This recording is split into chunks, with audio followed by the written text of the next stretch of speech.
we're gonna start the meeting for the Housing and Community Development Commission for June 17th of 2021. So the items on, oh, do we do roll call first? I forgot. Not usually. Oh, okay. So that was the first item on the agenda, call to order. Sorry, we didn't do this 1 month and I feel like I already forgot what we do. Okay, second item on the agenda is the consideration of the meeting minutes of April 15th of 2021. And does anybody, oh no, we need motion to approve the minutes, right? Yeah. I'll move to approve the minutes. Thank you, Matt. Do we need a second? That was me. Okay. Okay, so the minutes are approved, and are there any comments for the minutes? No? Okay, so we're gonna move to the fourth item on the agenda, and that's the review and consideration of recommendation to the City Council on approval of the Iowa City Housing Authority annual plan for the fiscal year 21. Hey, The Maria. Iowa, oh yeah.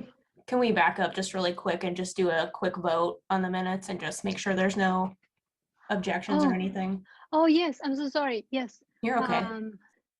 So let's do a roll call to do the voting. Do you want to read names or should I? Do you want to read them? Yeah. Sure. Let me see who we have. Kyle, Approve. Maria, Approve. Matt, Approve. Megan, Yes. Nasser, Yes. and Peter.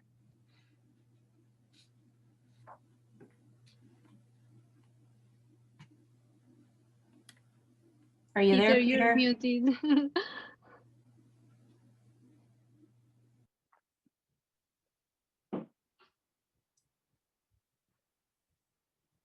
I think we have quorum still Okay. without Peter, so we can keep moving, but Okay.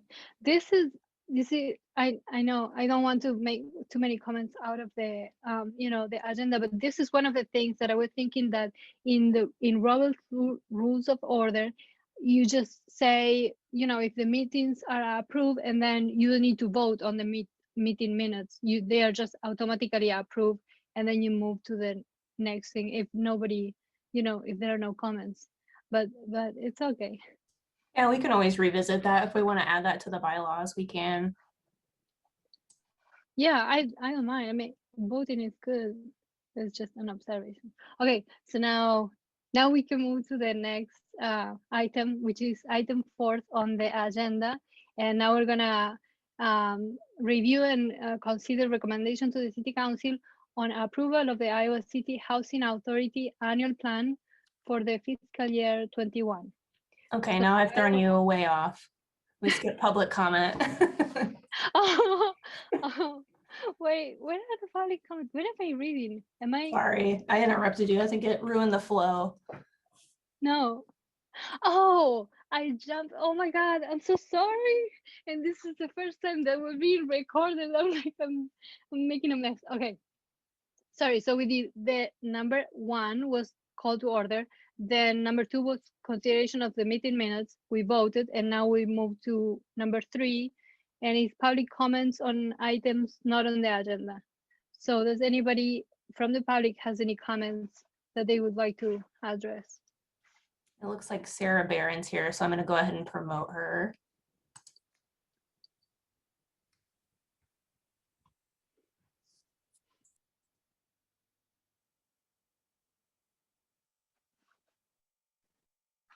Hi, everyone. Thanks for the opportunity to speak. I got so nervous I was going to get skipped. Okay, Megan, I see you changed the spelling of your name and that makes me laugh. Okay, sorry. I just wanted to say hello. As you know, I've been providing you all with updates about how the Iowa rent and utility assistance rollout is going. And I've come before you in previous months with some kind of dire news about how long it was taking. And so now today I'd like to share a much more positive update, which is that about a month ago, the state contracted with our local community action program, HACAP, and others throughout the state to process the applications that have been submitted since the end of March. And we are starting to hear from a lot of tenants and landlords that they are receiving payment for back rent. And I know that many payments have gone out to utility providers as well for back payments. The reason this is so important is because, number one, tenants need to have their rent paid, landlords need to receive those rents, but also the eviction moratorium is coming to an end. So on June 30th, that moratorium is scheduled to end. And when it ends, people will no longer be protected from eviction if they've been unable to pay their rent because of COVID loss of income. So we are working so hard to ensure that everyone who is eligible is able to apply for this assistance, that we're working to sort through those records where maybe both the landlord and the tenant have applied, but their applications haven't been matched up with each other. So it comes across as an incomplete application. And then helping people to do all the different steps they need to do to get that final payment issued. We are still putting a lot of time into this, but it's been so incredibly great to see people recognize that all of a sudden this, 5 months of rent they haven't been able to pay has been settled. And we want to see that success for all the tenants and landlords in our community. And also we know that there will be some people who are still have an eviction filed against them. And so we're also working really quickly to put some other things in place that can help to prevent eviction for non-payment of rent. And that will require a lot of cooperation among tenants, landlords, and social services providers. But we believe we can do it because we believe that we have, number one, the right thing to do on our side, but number two, logic on our side. Because if an eviction is filed and if a tenant is evicted, the landlord won't be able to receive that state money to pay the back rent. And we believe it's in everyone's best interest to participate in the program, give it time to work so that people can stay safely housed and landlords can receive the rent that they're owed. So we're going to be working really hard on that. We'll keep you all posted, but I did want to share that good update about the progress that the state has made in getting those rents paid. Just a reminder, this is really an economic stimulus for our rental community here. And it's not just aid to people who haven't paid their rent, but it really benefits everyone from the tenant to the landlord, to all the people the landlord pays, and our whole community. So it's in everyone's best interest, whether they're personally behind in their rent or not, to support this program and make sure that these dollars come through to the people who need them. Thank you. Thank you, Sarah. Are there any more comments? No? Nope, not that I see. Okay. Okay, great. Now I can move to item number 4, which is the review and consideration of to consider recommendation to the City Council on approval of the Iowa City Housing Authority annual plan for 2021. The Iowa City Housing Authority is required to update the annual plans under the Quality Housing and Work Responsibility Act of 1998. The annual report provides details about current programs, population served, annual application for grants to support improvement, and the ICHA strategy for addressing housing needs of currently assisted families and the larger community. So first, I need a motion to approve this so we can move it to the floor and discuss. This is Peggy, and I would move. Thank you, Peggy. Thank you. Okay. Now I need a second.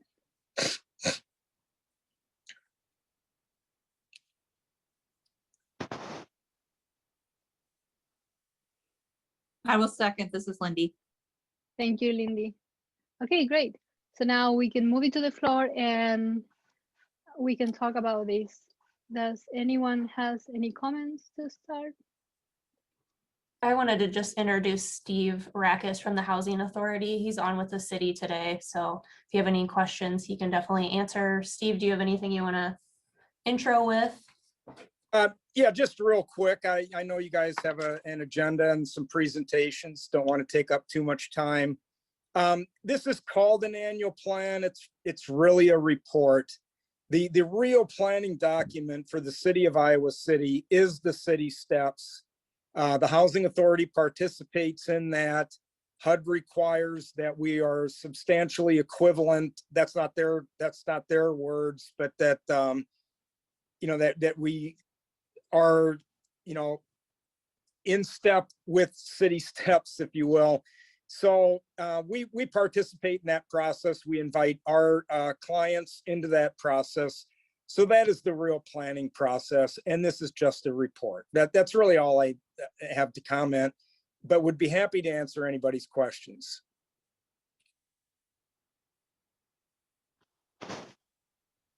Thank you. Yeah, Kai. Steve, while you're here, I mean, obviously Steve and I have worked a lot of years together on affordable housing, getting people in.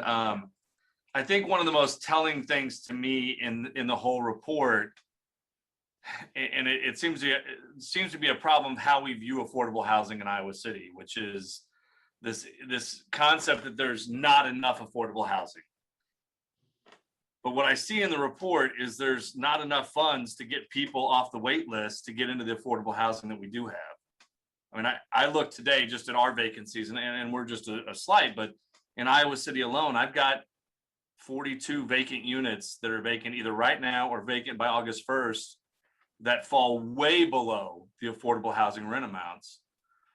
And the issue right now for us is there's just not people that have HCV that aren't already living somewhere. And I just wonder, I know this is just a report and not a plan or part of the steps plan, but we talk a lot at the city level, and we talk a lot in this meeting about how do we produce more affordable housing units. But I mean, I look right now on Heritage and ours and River City and KMB and Nest, and there are a lot of units out there that, I mean, we've gone in Iowa City from a 2% vacancy rate to almost double digits. Yeah. Which is crazy to think of, because it's just a problem we have now that we didn't have 10 years ago. How do we fix that core issue, which is how do we get more HCV vouchers into the hands of these, what is it? I think there's 700 families that are on the wait list right now for vouchers in Iowa City. Well, actually more than that. Yeah, you're right. Yeah, that's in the report. We actually, that number is that because we've pulled people off the waiting list for the first time in over a year. But you do bring up a good point, Kurt, with the vacancies. I mean, we're struggling even with our public housing units where the rent is subsidized, and you have low income families that are choosing not to rent our units with the subsidized rent. Well, our units, the newest ones were built in 1995. So we have a lot of 1-bathroom units, and people are used to 2-bathroom units. So, we've got a struggle there as well. Supposedly within the Biden administration's budget for HUD, they are proposing additional vouchers. Now, we did get additional vouchers, emergency housing vouchers, but those are for like chronically homeless, people fleeing domestic violence. So, then there's only 69, but there is a promise within the Biden administration to increase the number of vouchers. We just have 1,215. That's it. And, we have enough money to support those 1,215. We've got money to support more than that, but we cannot lease over the number of vouchers that we have.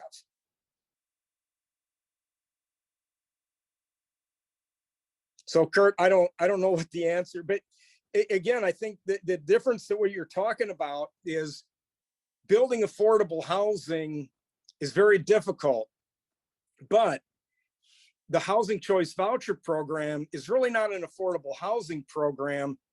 but it's a program that makes housing affordable.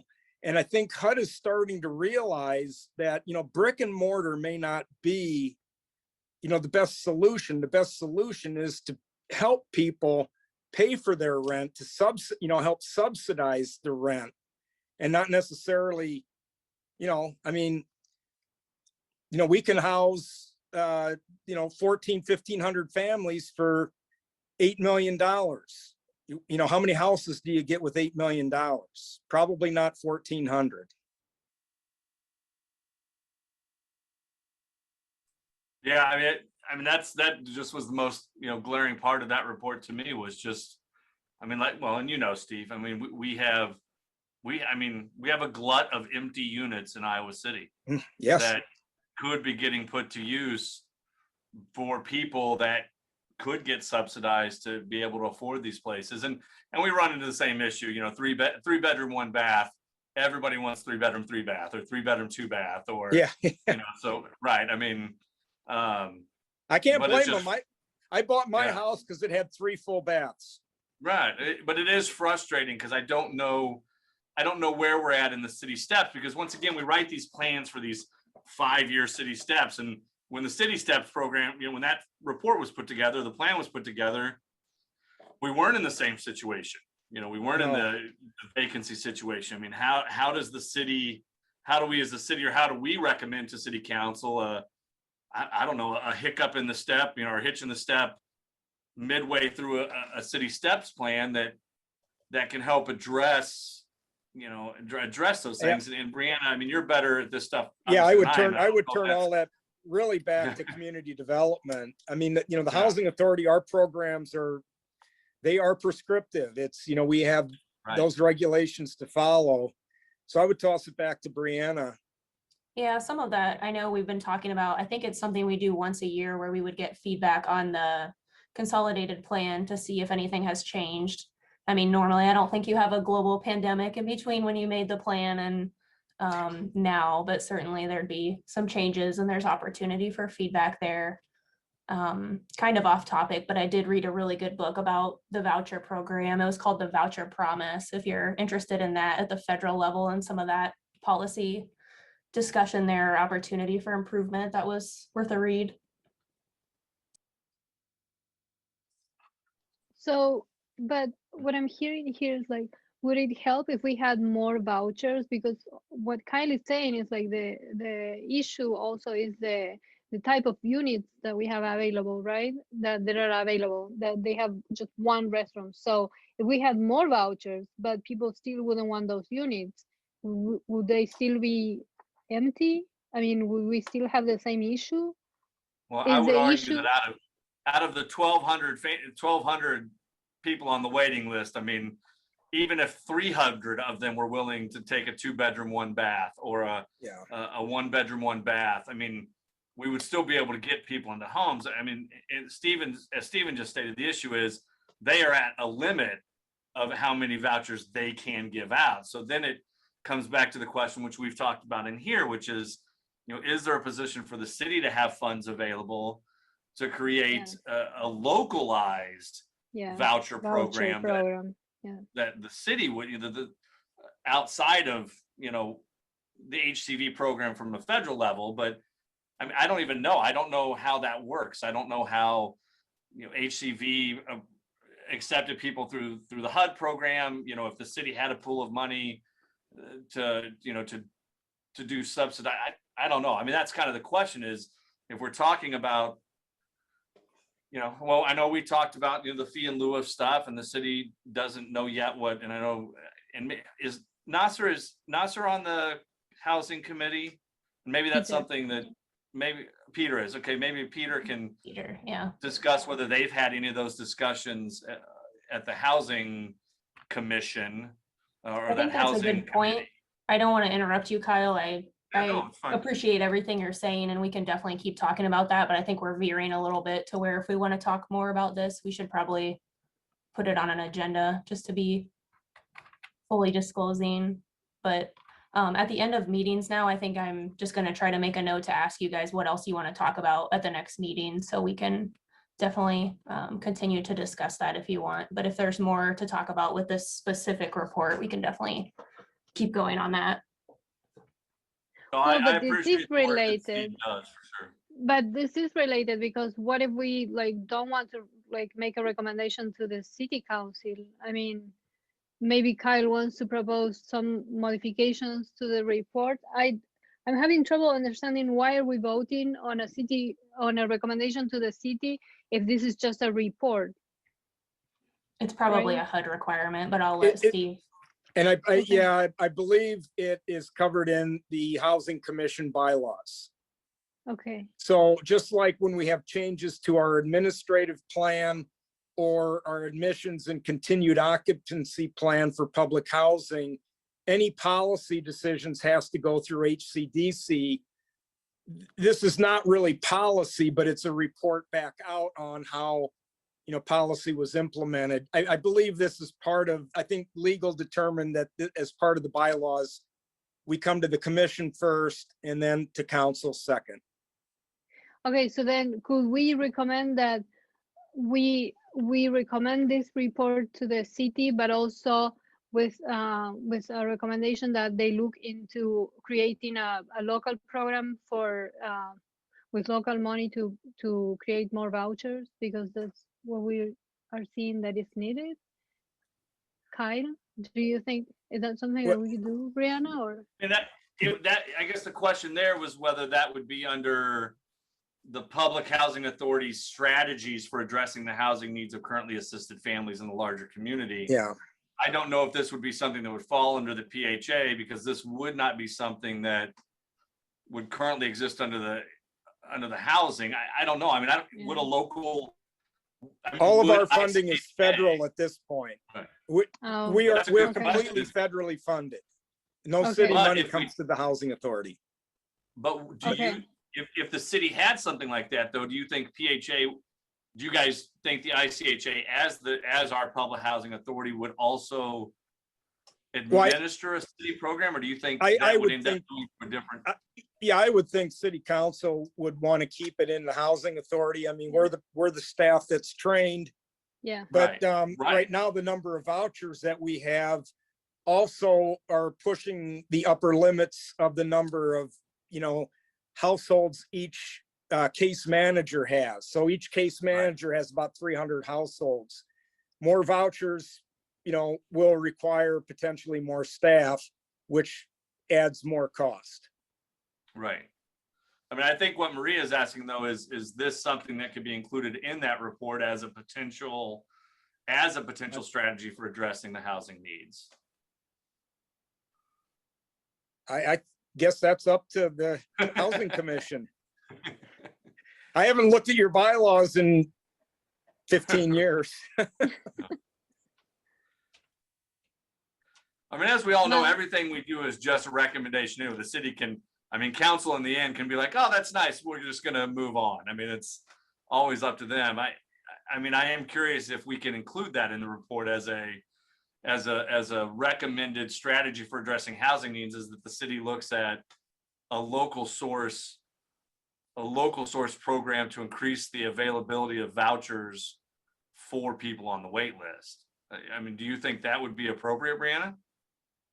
I mean, maybe we can do something like that, though. I think it might make more sense to let this, to maybe work this up a bit more and let this bake a bit more, and perhaps add it as an agenda item to a future meeting if we want to make that kind of recommendation.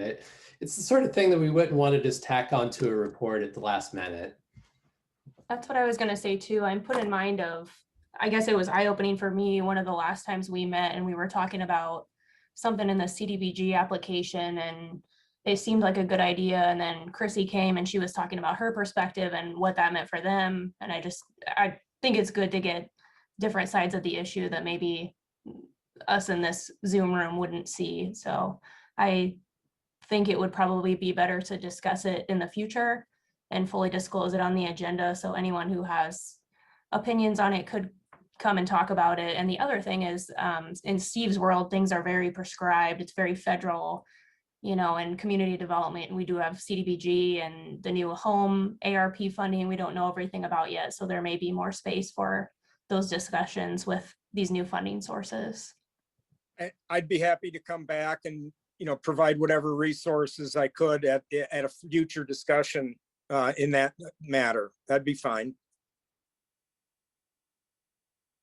Thank you. Yeah, I would also like to hear what the Sarah's opinion on this, because she also knows so much that maybe so maybe you can add it to like an on the agenda to another meeting, and then I'll watch the video. I was gonna say, please come and make a public comment. Okay, so are there any more comments about this report, or are we ready to vote?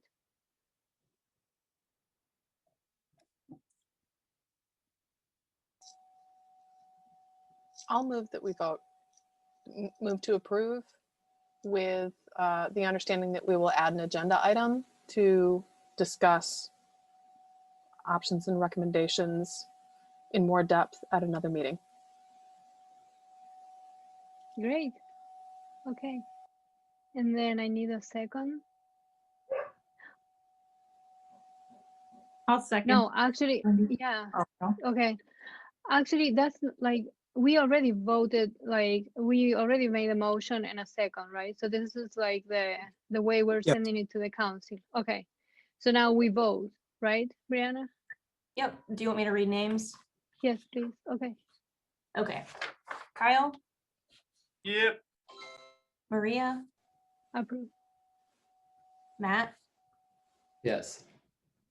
Lindy, Yes. Peggy. I think you're muted, Peggy. Yes. Megan, Yes. Nasser, Yes.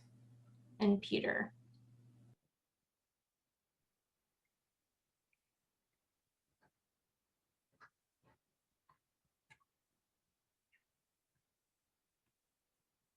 Peter, you're muted if you're there.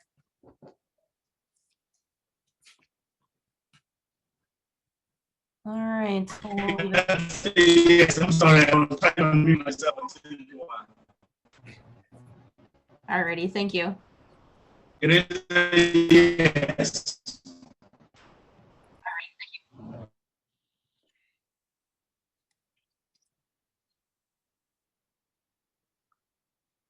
Okay. So motion passes, and we're gonna send this recommendation to the council. Thank you. Thank you, Stephen. Thank you. Very nice to see everybody again, and I look forward to any future discussions. Thanks, Okay. Steve. Thank you. Okay. So now we're gonna move to the next item on the agenda, and that is project monitoring. And the HCDC invites CDBG and home recipients to provide updates on project progress and learn about the agency's role serving the community. Simon Andrew, Executive Director of the Housing Fellowship, will provide an update.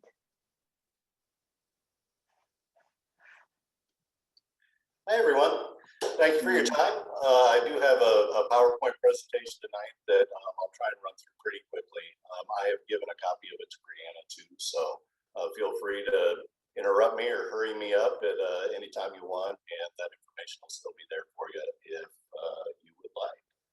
So I am going to pull this up.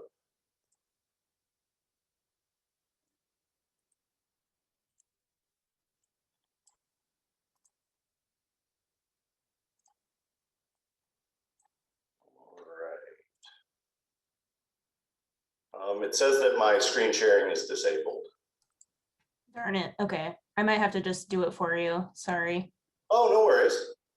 And I can always just run through it verbally, and then you have a paper copy of it if you want to look at it in the future. Can you see that? Let's see. Mm-hmm. Yes, I sure can. Thank you. Good deal. All right. So the first slide here is just kind of an overview of what I'm going to talk about, or second slide there, rather. I will talk a little bit about the organization first, and then go into the projects. The ones I have highlighted here are from FY 19, 20, and 21, and then some commentary about our pandemic response, and I'll certainly echo Sarah's comments from earlier as well. The highlight from this next slide here, there's our mission statement at the top. But the highlight here is that despite the pandemic, with projects that were already in the pipeline, we grew our unit count by 26% last year, which was of course not easy to do in the environment we were doing it in, which of course posed some challenges, but we made it through the year, increasing the amount of families that we can provide housing for, and in some respects, stabilizing ourselves financially as well. Next slide, please. So this is our Board of Trustees. I only put this up to highlight that we have to make sure, largely as part of our CHOTO status, our Community Housing Development Organization status, that we have a broad range of folks represented on our board. We have tenants on our board, representatives from low-income households, and organizations that serve low-income families as well. On top of that, we always keep attorneys, commercial lenders, and developers, realtors on our board as well. They provide invaluable resources to make sure that we're able to provide the services that we do. Next slide, please. So this is our team right here. We run a pretty tight ship. Who I want to call out from this slide is Deshandra. She is our compliance specialist, and she's a rock star at what she does. I would say that she's the best around at what she does. And I think that most of the folks that are tasked with making sure that we're compliant with all of the rules that we've committed to would say the same thing. So next slide, please. So here's our structure. We're technically 6 different organizations. We have 217 units total. We just sold one last week. And so our core nonprofit entity, the Housing Fellowship, there are 114 properties there, which have been acquired or constructed with a number of funding sources. But that is our core nonprofit entity. The other 5 organizations that you see here on this chart are all low-income housing tax credit projects. So those, when we undertake those projects, we have to have a private partner that puts in capital up front. We acquire or build these units, and that partner recoups their investment through federal tax credits. So we're the managing partner of those, but they are technically all different legal entities, which poses some complications, especially when we're applying for, say, rental assistance dollars. We have to make sure that each of those organizations is financially healthy. All right, so next slide, please. I'll get into our last couple of years of projects. So our fiscal year 19 rental rehab was, there were 4 properties, 4 projects that were allocated funding for. 3 of those were completed in 2019. We had a 4th that we had planned to complete in 2020. Many of our construction projects, especially in occupied units, were delayed in 2020 just based on the pandemic. So the last property there, the one on Lowell Street, we do have a bid received. We haven't entered into a contract with the vendor yet, but we expect that will be done in 2021. The much needed updates to that unit, a tenant that's been with us for some time with children in the home, and it's important to get these done. So we're pleased to be able to move forward on these projects that have been delayed somewhat. Next slide, please, Brianna. This is our FY 20 rental rehab project. Initially, there were 4 properties in these allocated funds as well.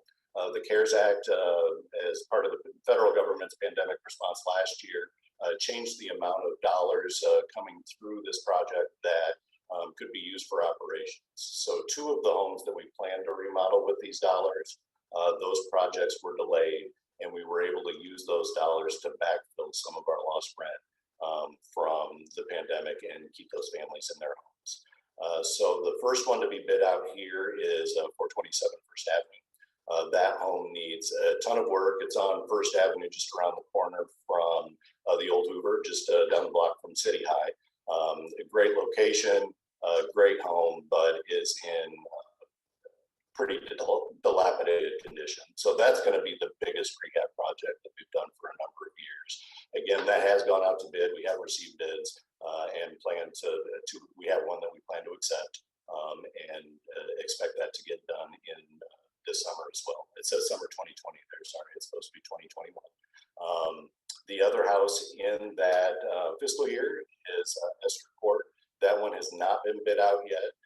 The repairs necessary on First Avenue were such that we wanted to make sure that we had that one bid out first, because we expected that that one was going to take the lion's share of the funding that we have available. Both of these homes have dollars from our nonprofit entity in them.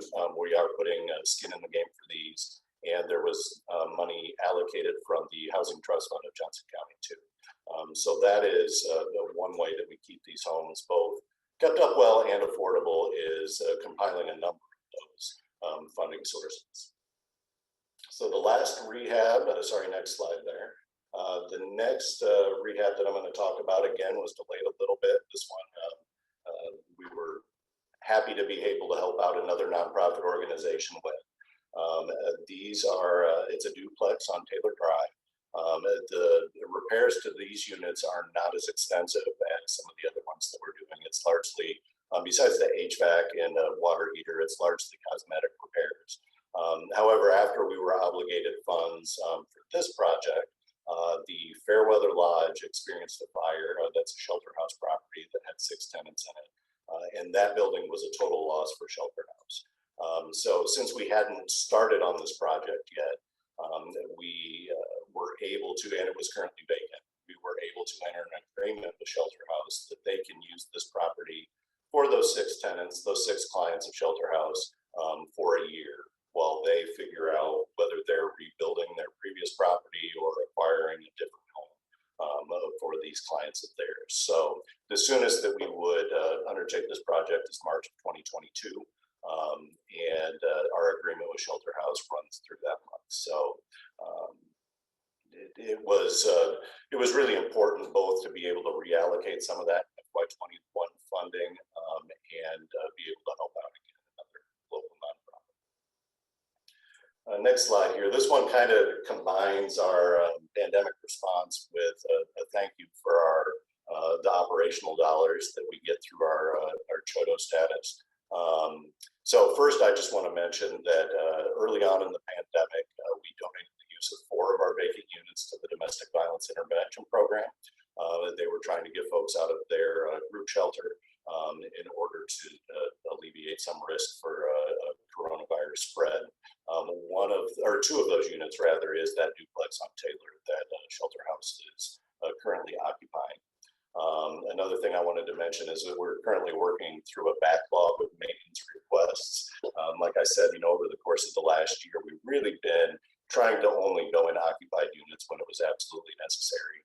And in many cases, that was at the request of our tenants. So for more minor repairs, we do have a backlog of maintenance. And again, that's where the operational support really shows up in our units.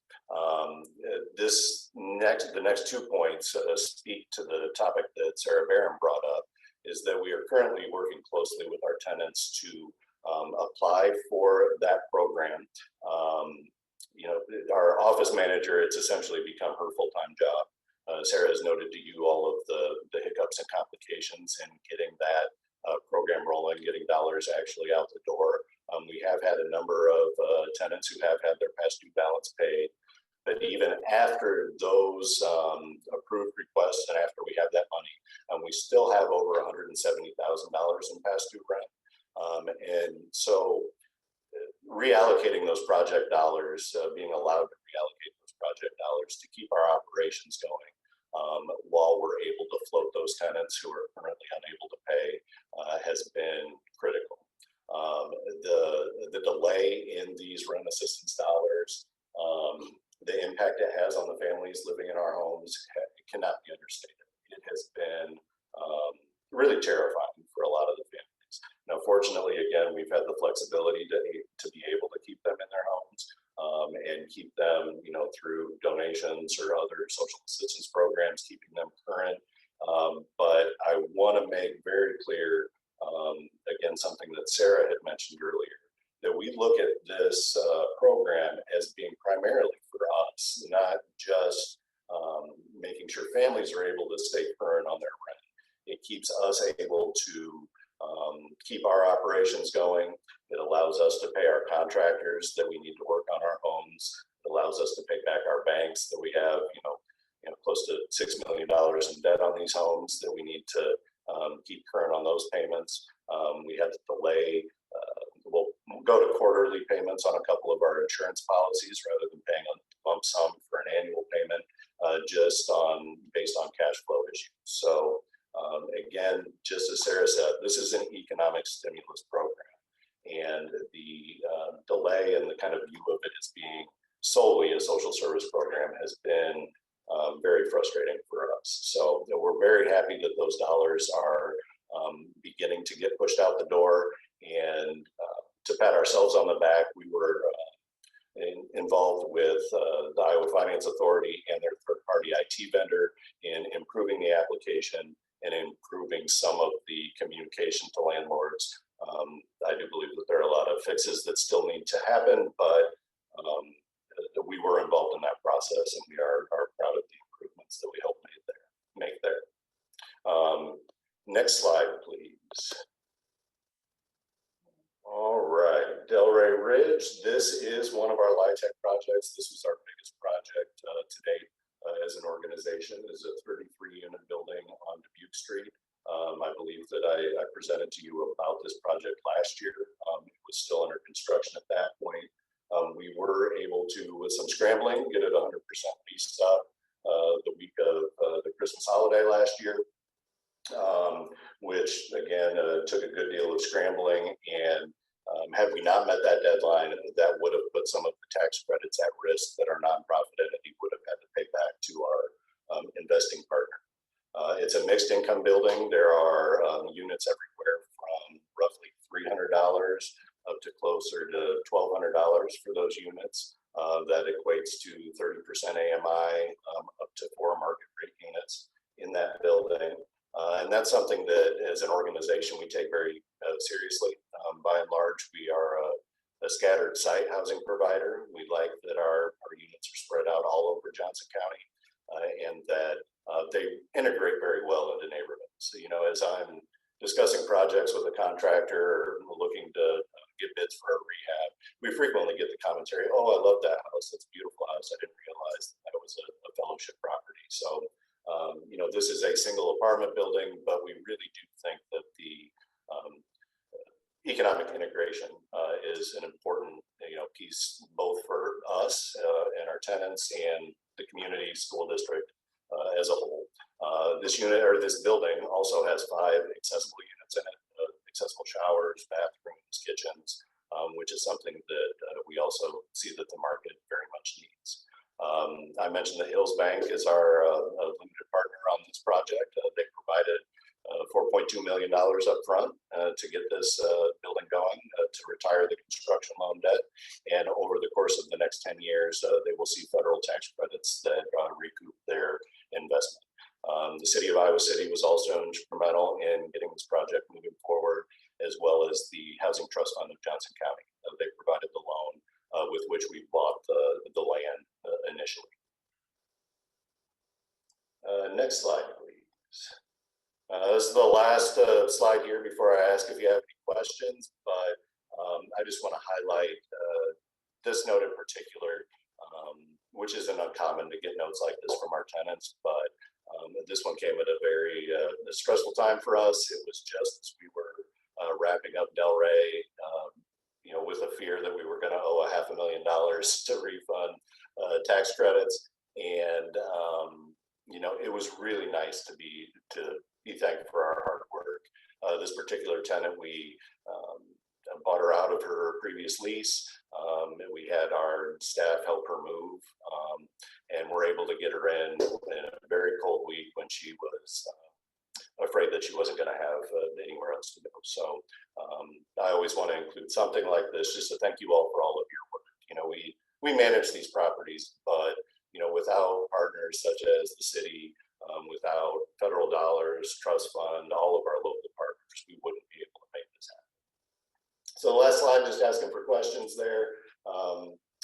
Photos of some of our properties, but happy to open it up to any questions for me, any comments, or any follow-up that you would like from us.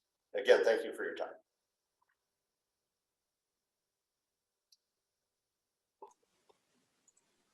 Thank you, Simon. Does anyone has any comments? I do. Simon, the data-driven work that you presented to us is amazing, but I have to thank you for humanizing and really closing your presentation with the fact that this is all about people and their dignity, and that person's note genuinely, it strikes home. I guess pun intended, right? And just thank you for including that, because it's the weight of all this work is so enormous, but then it becomes so easy to make it mission driven when you see who you're helping. So I just thank you so much for including that. Oh, thank you very much for saying that. Yeah, it's really easy in my role to get bogged down. Yeah, $1,000,000, but that's really why we do what we do.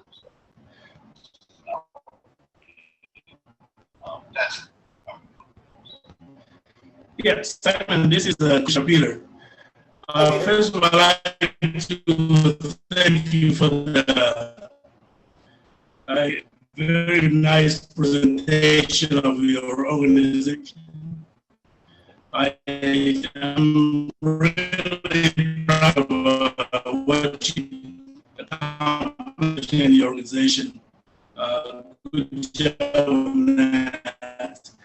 I just have a quick question about, I saw you, the report says you have over $170,000 in grants. I just wonder, do you know how many of your tenants are applied for the IFA program, so you can recoup some of those losses? I'm assuming some of your tenants qualify for that. Do you know anything about that? Yeah, absolutely. Currently, we have roughly 70 applications to the IFA program. I believe 8 have been paid out, which mostly started last week, the week before last. As Sarah said, it's been moving more quickly than it did in the past, and ACAP staff have been very good to work with. It's helpful to have somebody locally that we're familiar with who's actually reviewing the cases. Part of the reason why I think they're moving a little bit quicker now is communication has improved. That database that they're using has improved a little bit. It's still a heck of an application. It's a lot to ask folks for, and I question sometimes the amount of information the tenants are being asked for. Again, you know, it seems like they're more concerned with making sure that not one penny goes to somebody who wouldn't necessarily qualify, as opposed to using it for what I think the dollars were intended for, which was economic stimulus, was to make sure that all of us, from the tenant all the way through our banks, you know, the gears don't stop turning. But like I said, we have about 70 applications in. We have many more that we plan to submit. We started with the highest past due balances back before this program was even active. We were reaching out to our tenants in January and February when we knew that this program was coming. We had many ready to go. That was part of our frustration with the program early on, is you know, we were following all the guidance that we had been given, and then the application changed after it went live. The amount of information that they were asking for changed after it went live. Some of the rules, like applying for future rent, initially they had indicated that a person could apply for 3 months future rent. They have taken away. They almost immediately changed that policy. So our frustrations are largely policy driven. We again have had about 8 out of 70 paid out, but somewhere in April we stopped really pushing with our tenants to submit new applications because of the shifting ground and us being kind of unsure. We didn't want to make people think dollars were going to be available for them if we weren't certain that they were going to be. IFA staff has indicated that they expect dollars to be in this program through September of 2022. I do not know what they're basing that estimate on. And I understand that the state, I've been told that the state may not take another allocation from the federal government that could be used for this purpose, that they don't plan to accept those dollars. So that's a long way to say, yeah, about 70 applications.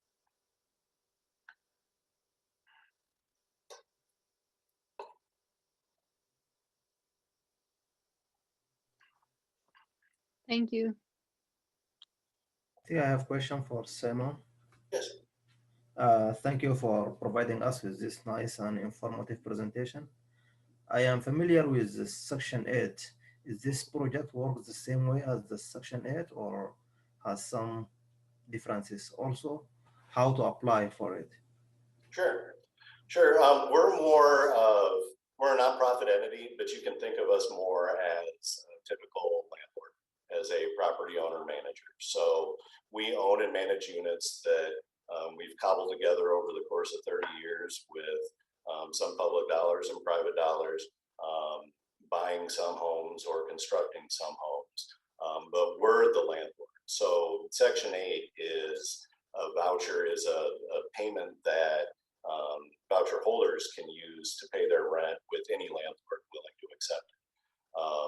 And we do have tenants that are voucher holders. So some of our tenants pay their rent to us using the vouchers that come from Steve Rackes' office. So yeah, a good chunk of our tenants do have vouchers, but they are separate programs. We're not a government program, we're a private nonprofit. I'm sorry, did that answer your question? Yes, it does. Also, I have another question. I Sure. said how to apply for it. Oh, that's right. So again, kind of similar to a typical landlord, we have a brief application that you fill out. Let us know who your previous landlords were, and we do a check back 3 years on previous landlord references. Ours is a little more extensive than a typical landlord in that for most of our units, we have to know what the tenant's household income is to make sure that they're qualified to live in our units, to make sure that they don't make too much money to live in a unit that was paid for using government dollars, basically. And so, yeah, ours is a little more extensive, but it's just an application that you submit to our office to say, I'm looking to rent an apartment. Once we get through the landlord reference checks, and we are in most cases required to do criminal background checks. Once we get through that process, then we start looking at whatever vacant units we have that might meet that household's needs. We have everything from 1-bedroom units up to 5-bedroom houses. We tend to, the lion's share of our homes are 2- and 3-bedroom, either single-family homes, duplexes, or townhomes. But yeah, it's basically like applying for an apartment with any landlord, other than with most of our homes, we have to check what your income is and make households verify what their income is. Thank you. You're welcome.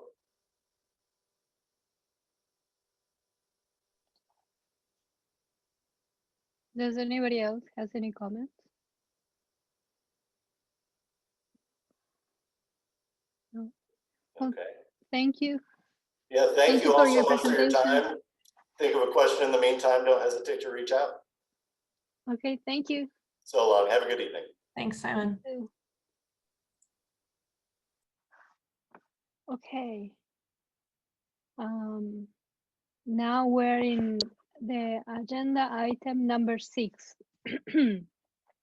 And this is we're in number 6, right? Yeah, the Affordable Housing Steering Committee update from the HCDC representative. So Commissioner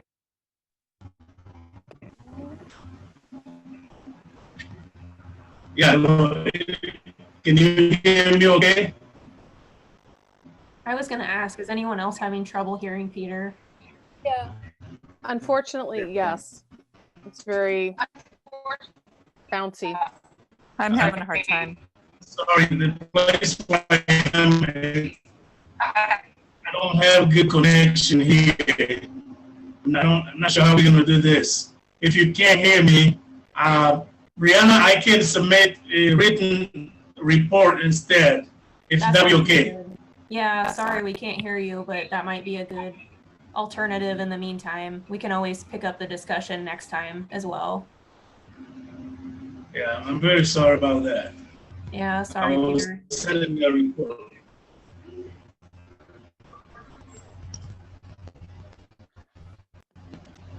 Hello. Oh, sorry, I lost the connection of the other headphones. Okay, so can you hear me? Yep, we can hear you. We were just Okay. saying that Peter suggested submitting a written update to the commission and then possibly picking it up next time since we're having trouble with the audio. Okay. Okay, thank you, Peter. I'm sorry you're having trouble. Okay, so we're gonna move to number 8, housing and community development information. No, oh, sorry, no, we're in number 7, right?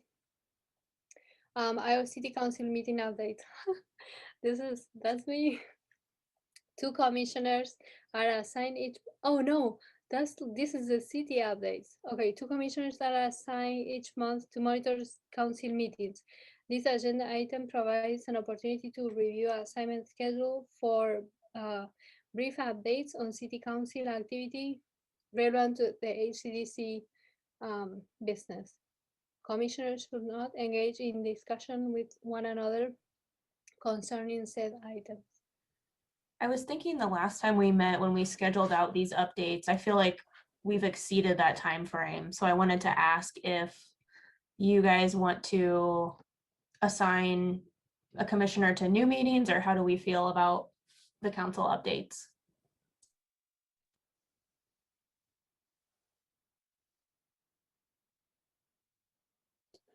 Yeah, I guess you guys, it's up to you because I'm not I'm not gonna be here.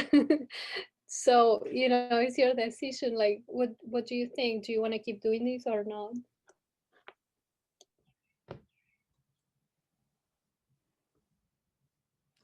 I tend to find them, I tend to find the updates useful. I find them most useful when they are sort of kind of narrowly focused on the 1 or 2 agenda items that are about housing, and least useful when they are a summary of a lot of things that happened at the meeting. So I think they tend to be best when they're a couple of good points about the most, whatever the most relevant issue was at the meeting. That's been my sense.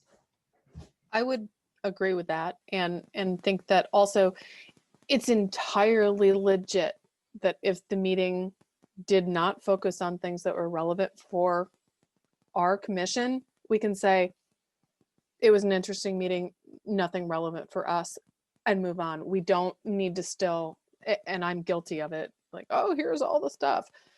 We don't need to do all the stuff. It's just, is it relevant for HCDC? And if it's not, we can say it was a great meeting. You can read the notes and move on. You can also say it wasn't a great meeting too. Yeah, there's that too. And in all fairness, Matt, there are definitely moments where that's true. So, but I think it is useful.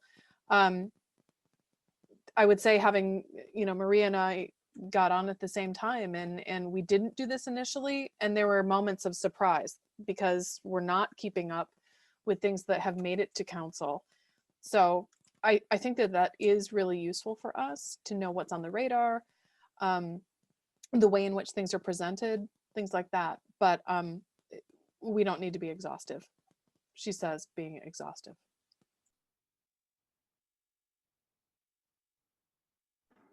This is Lindy. I agree too. I think I was one of those guilty ones that I wasn't really sure what my role was. So I think I probably shared extra things.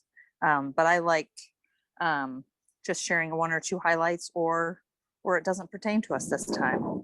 So, but I do find value when people are reporting on the council meetings.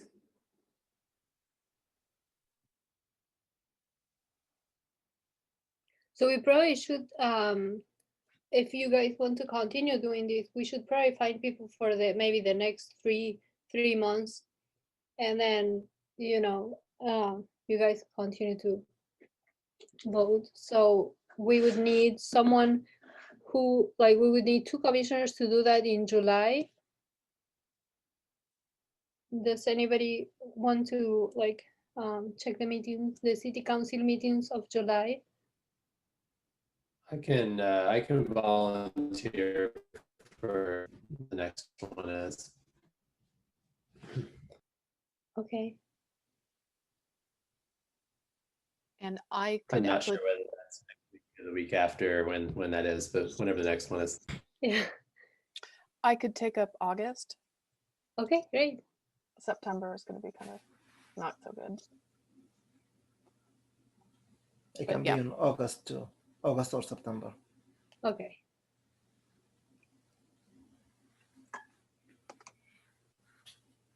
That should at least get us started. We can always revisit. Okay. Okay, great. So I think we can move now to the next item on the agenda. That's number 8. So housing and community development information. A special thank you to our outgoing commission members, Maria Padron and Peggy Aguilar, for their service to the community. Commissioners should not engage in discussion with one another concerning said items. Yeah. So can I say thank you Please, to everyone. It's been like so great being in this commission. I'm gonna be moving to the Planning and Zoning Commission. So, so I really hope that, you know, we can continue the conversation. My main interest is still going to be affordable housing. I'm very concerned about that topic. So I think combining, you know, code and planning and zoning and like the programs that you guys will manage or like recommend to the council, I think maybe combining those 2 things, we could do great work. So I hope that you all have my cell phone and my email, and you can contact me anytime if you want to meet for coffee or have a Zoom meeting or anything, and we can talk. You know, I like seeing all of you. I'll try to keep watching the meetings. Yeah. Peggy, do you have something to say? I'd also like to thank you. This has been so educational and I've learned so much and I appreciate all of you. And again, thank you for this time. I'm glad I've done this. I've been part of it. Yeah, me too. Okay. Okay. So now I think I need a motion to adjourn the meeting.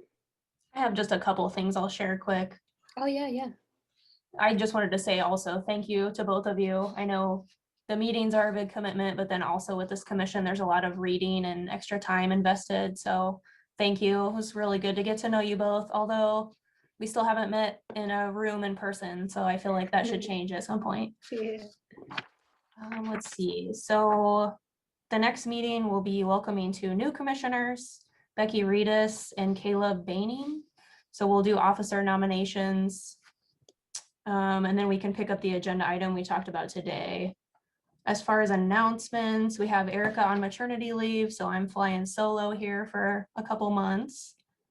I wanted to update you that the Little Creations Academy project is under an agreement now, so that's good. That's moving forward. The city hired a new rehab specialist for, he does a lot of work in the South District program. His name is Doug Black. So if you see him out and about, make sure you say hello. And then you may have seen in the packet, there was a HUD notice that they retracted that policy change that HCDC sent a letter about at one point. So I wanted to give you an update on that. And that is included in the packet. And then last but not least, I just wanted to share some of the Juneteenth events going on. There's a little celebration going on outside City Hall right now. So In the last page of the packet, there's some other events, virtual and in person, depending on your comfort level, to kind of celebrate Juneteenth. So that's that. Thank you. Thank you, Brianna. Yeah. Okay, great. I think Juneteenth is going to be a national holiday now, right? Yes. That's awesome. Okay. So then I need a motion to adjourn. Or you're like an echo. I'll move. I'll move that. Okay. Or I'll second Megan, whichever one. Okay, great. So meeting adjourned. Contact me for coffee.